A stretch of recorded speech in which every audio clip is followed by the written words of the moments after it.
on consideration of the Auditor's General Reports and compliant state corporations. Honorable Speaker, we are now starting to reap the benefits of having split public accounts committees into various subcommittees. When it was one big committee, they did not have the time, the energy, and to dig deep into so-called smaller matters like this one. Honorable Speaker, at least with this, at this rate, the country is going to be seized of the issues that are bedeviling some of these state corporations and MDS. Secondly, Honorable Speaker, the report also brings out a very fundamental issue. Many times we pass various acts of parliament, these to become acts of parliament, and we create very many small bodies, small organs, small councils or committees to operationalize the act of parliament. Unfortunately, probably there are too many, they are too small, and their mandate is not very clear. The cabinet secretary responsible for operationalizing those particular acts of parliament simply ignores, knowing there are no negative consequences, there are no adverse consequences in the management or operationalization of those acts. So therefore, actually, then this calls into question, how do we prepare our bills, how do we make our laws, and then how do we operationalize our laws? And that's why many times when we stand here at the committee of the whole House, Honorable Speaker, me and you and Dr. Nyekala are veterans, we point out of these funny things that because we do not have numbers, nobody takes care, nobody takes note, and comes down the line to embarrass everybody who is responsible for this particular operationalization of this act. Honorable Speaker, allow me to pick two particular agencies that I have mentioned here. And I do so, let me declare from the word go that number 18 and number 19, Estate Agency Registration Board, that's page 9 of the report, and the Valuers Registration Board are boards, professional bodies that register members in the landed profession, which I'm a senior member, and therefore I have authority to speak. Honorable Speaker, if you look at the two substantive acts, the Valuers Act and the Estate Agents Act, the very structure and architecture of the boards are an appendage of the permanent secretary. You would find, Honorable Speaker, when you look at the sources, for example, the Estate Agents Board, Estate Agents Act, Section 27, reads, the Cabinet Secretary may, with the consent of Treasury, out of monies provided by Parliament, monies provided to the State Department, that's for housing,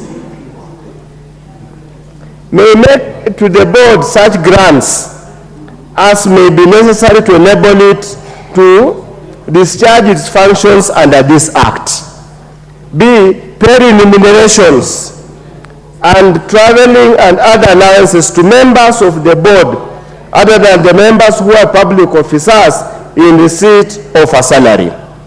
The import of the Act, the implication of the Act, these boards were never meant to be independent boards. They were actually meant to be desks in the PS office. Their job is basically register the relevant professionals who pay a registration fee, and that registration fee, Honorable Chair, is taken as part of A&A of that respective State Department.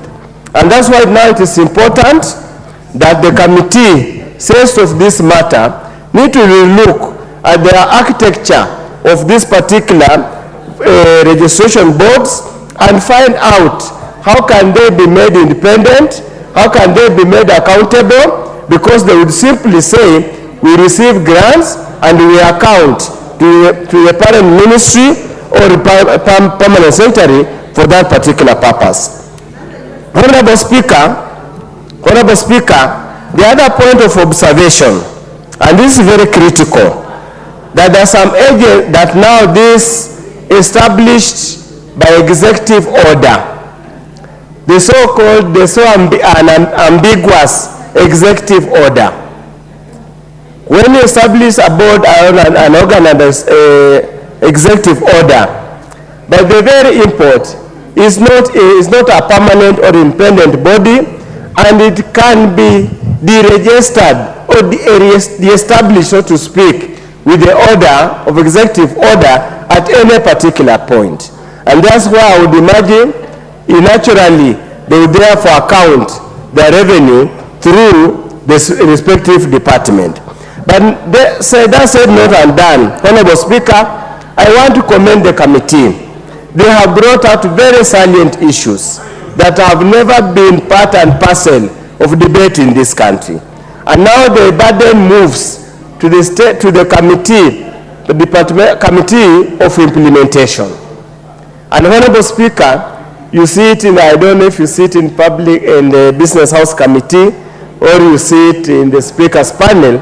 It's extremely important, Honorable Speaker, that you prevail upon the Committee of Implementation, whose chair is none other than my neighbor and my brother-in-law from Budalangi, that within every 6 months or so, they table their reports so that we are able to track what have they done in respect of various reports that have been submitted here.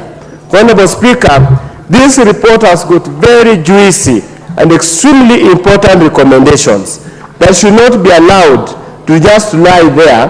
Actually, if there was a way they could process this report before we finalize the budget making process, so that there could be a recommendation that any state corporation, any body established by an executive order, or any body established through an act of parliament to operationalize the act, should not be disbursed funds unless and until they have addressed the anomalies raised by this committee. Then, Parliament will start having teeth. Parliament will be Parliament. Honorable Speaker, Parliament as it is, people, many members of the public think we have no teeth to bite. We just come and take money and go home. We know Madare Hospital houses people of different disposition, but that does not give them an excuse at all not to follow the PFM and other relevant acts. Honorable Speaker, for those who are disbursed funds and they did not utilize the funds and did not return the funds to the National Treasury, there can be no other way. I urge the committee, this committee, and the Committee of Implementation to prevail upon these sagas to return that money. And if they don't return that money, interest should accrue from the day when they are supposed to return and did not return, and the same accrued amount plus interest should be netted off for any future disbursement. And those responsible then should be prosecuted as the law requires. Thank you, Honorable Speaker, for those comments. I support the report. Thank you, Honorable Speaker. Yes, the Honorable Troitich, what's your point of order? Well, we come here to debate very much.